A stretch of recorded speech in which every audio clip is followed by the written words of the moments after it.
Hello, world. How you beautiful people doing? It's Monday, and it's me. Yes, and me. How y'all doing? It's Monday. Hope you guys are doing good out there. So, see, Fortnite made some noise. You know, I think Apple and Epic, shouldn't even go to court. I think Apple should let people know, like, okay, cool. You want to put Fortnite in our Epic in our Apple store? We want 50% of your profits. Okay. And they should have did the same thing with Microsoft. Look, you want to put xCloud in our Apple Store? Fine. We want 50% of your profits. The rest you can keep. We want 45 to 50%, somewhere around there. Okay? And then get it over with. So Fortnite made some noise, and now PUBG is making some noise. PUBG is getting updates. PUBG is getting updates, and PUBG is gonna be on Xbox Game Pass. PUBG is gonna be on Xbox Game Pass. Xbox Game Pass moving right along. Xbox Game Pass could be like this. XCloud. Game Pass and XCloud could be like this USB thumbstick. You push it in the USB port on your TV and then go from there. But PUBG is getting some update, and PUBG is gonna be on Game Pass. So you best believe Fortnite's gonna do the same thing. So Fortnite and Game Pass. Fortnite with PUBG. They're one of a kind, man. They're one of a kind. I know people still complaining about the Bethesda deal, but you should not complain because remember, it was Sony who started all this. They started all this exclusive and time exclusive nonsense. And they were taken away from gamers. So the Xbox fan base couldn't play. They had to do without. You know what I'm saying? They couldn't play Street Fighter 5. They couldn't play Spider-Man. Final Fantasy 7, the remake, got a 1-year time exclusive. The Xbox players won't be able to play it until next year. Around February, March, somewhere around there. February, April, March, one of the three. Okay? So you got Street Fighter 5, you got Spider-Man, you took a third-party game that was on multiple consoles, and you made the exclusive. And then you put a time exclusive on Final Fantasy 7, right? Then you took the spec out mode out of Modern Warfare, right? The last one. Then you put a time exclusive on Modern Warfare 2. And then, to make matters worse, you turn around and went back to Squaresoft, and now Final Fantasy 16 that was supposed to be coming out on the Xbox and PlayStation, it's only going to come out now on PlayStation and PC. And then make matters worse again, the new Black Ops Cold War. You guys have a time exclusive on that with a co-op multiplayer, So it's like, okay. So Microsoft is like, okay, well, if you guys are gonna do that, then we're gonna be like, we're gonna do what we need to do. So that Bethesda deal was to get back at Sony, like we're not chop liver here. You know what I'm saying? We're not chop liver. So, and plus they're getting ZeniMax, and plus ID software, plus they're getting all those games under those brands, whether it's Elder Scrolls Online, Elder Scrolls 6, Fallout, you name it. They're getting all that. But the Sony fans should not be complaining because they reap what they sowed. They created all this problem. They took away from the Xbox players. They couldn't play. And now Microsoft returned the favor. And the co-founders of Bethesda came out and said, look, what Microsoft owns, Sony can't get. Yeah. So all this complaining that Sony fans are doing, it's completely ridiculous. And they shouldn't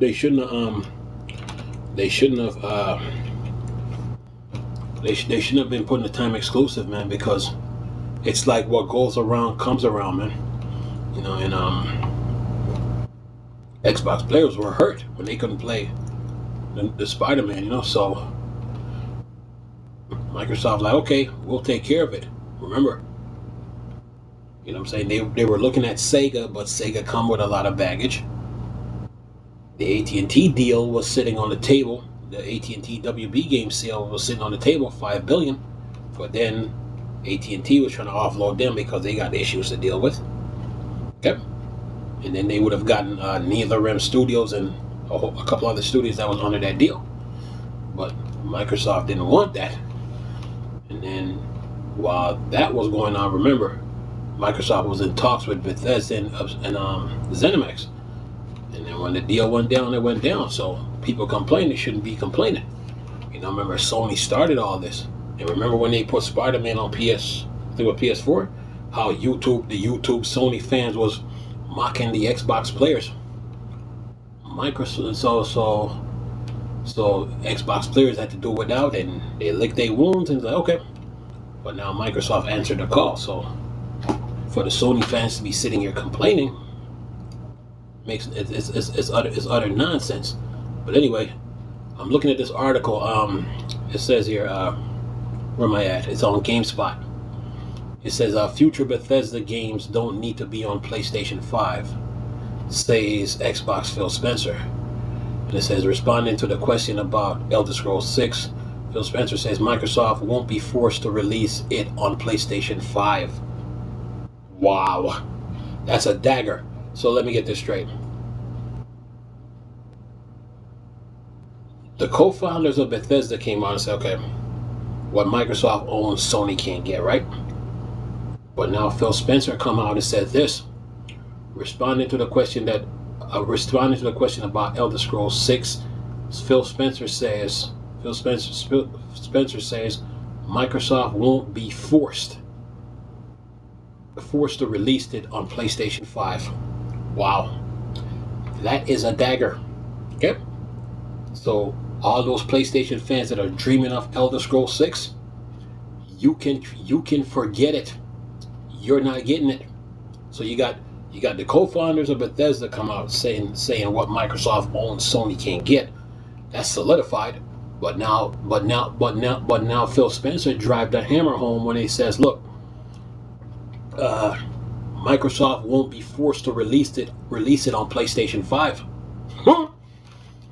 So sorry PlayStation fans, no Elder Scrolls 6. Well, if the Xbox fans can't play Spider-Man and the Miles Morales game, no Elder Scrolls 6 for you. If the Xbox fans can't play Final Fantasy 16, no Elder Scrolls 6 for you. If the Xbox fans can't play Street Fighter 5, no Elder Scrolls 6 for you. You reap what you sow. So all this crying that Sony fans are doing is it's ridiculous. It's not even worth crying over. It shouldn't. All this crying they doing, it's all fake. You know, because remember, they rubbed it in the Xbox fans' face when the Spider-Man deal went down. They rubbed it, and they made a big deal about the water puddle situation and all that stuff, trying to gain some spotlight. But when the Xbox One X came out, the Xbox fans wanted to play Spider-Man on the Xbox One X to see how it would really run. But they couldn't do it, so it's okay. And then you had Sony making time exclusive deals with other companies, and then you withhold again. Then Sony did another dagger when they put a time exclusive on Final Fantasy VII the remake. So the Xbox One X missed out on two huge games that would have showed off the capabilities of 4K. But Sony didn't want Microsoft to have it, so Microsoft sitting there like, okay.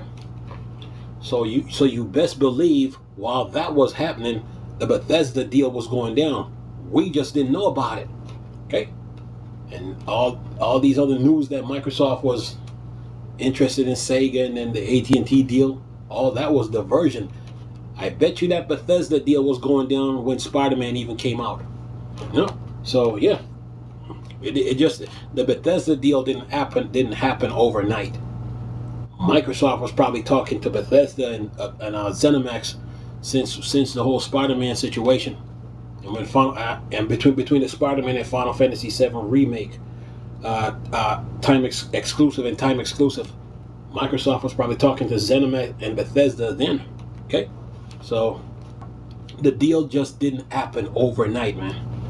So you Sony fans, you reap what you sow. Hey, no.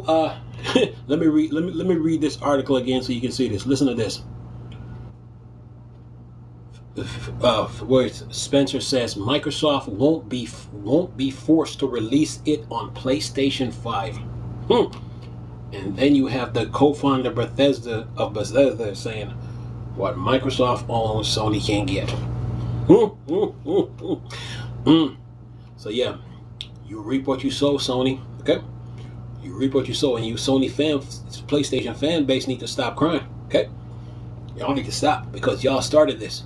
Hey, you reap what you sow, man. So that's the deal. But anyway, look at this. It says last month Microsoft announced the acquisition of ZeniMax Media and its subsidiaries, including Doom, Elder Scrolls, and Fallout. Publisher Bethesda, while Microsoft hasn't detailed its release plans for Bethesda games in the future, Xbox Phil Spencer says that the price of the deal isn't forcing any decision about game platform. so that's three hammers. Listen to this again. Okay, listen to this. You got the co-founders of Bethesda says what Microsoft owns, Sony can't get, right? Then Phil Spencer came out and said, we didn't do the Bethesda deal to take away from gamers. Okay, we get that point. We get it. But now you came back and said, okay, you said Microsoft won't be forced to release it, meaning Elder Scrolls 6 on PS5. But now you even drive the hammer, the nail even deeper into this deal. Listen to this again. Here, listen to what it says. It says here, Phil Spencer says that the price of the deal isn't forcing any decision about game platforms. Oh boy. So those people that are dreaming for Elder Scrolls 6 on PlayStation, you can forget it. It's not going there. Okay? Anyway, nice. I'm gonna leave a link in the description box so you can read it. Plus, I'm gonna leave the other links where it says where the Bethesda co-founder says what Microsoft owns, Sony can't get, and then I'm gonna leave the other link where Phil Spencer said we didn't do the deal to take away from gamers. So you see where I'm going at. But anyway, nice talking to you, beautiful people. It's Chris. You know it's a Star Wars and Star Trek thing. Bork, dark side. I'm gone. Peace.